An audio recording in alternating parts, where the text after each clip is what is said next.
Hi friends, welcome to my YouTube channel. Today I am going to show you how to change display orientation in Windows 10. If you want to change the display orientation in Windows 10, first of all just click on the Windows key here, and now you will see setting option, and now click on the setting option, and here you will see lots of options, but you have to click on system option.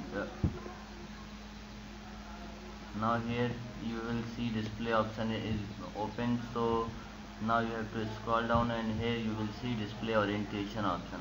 Now click on it, and if you want to portrait it, just click on portrait. If you want to landscape flipped, you can flip, and if you want to portrait flipped, you can flip. So like this you can change orientation.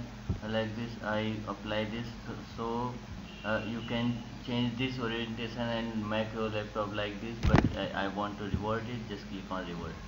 So like this you can change display orientation in Windows 10. So if you like this video, please like my video and also subscribe my channel for more videos like this. Thanks for watching.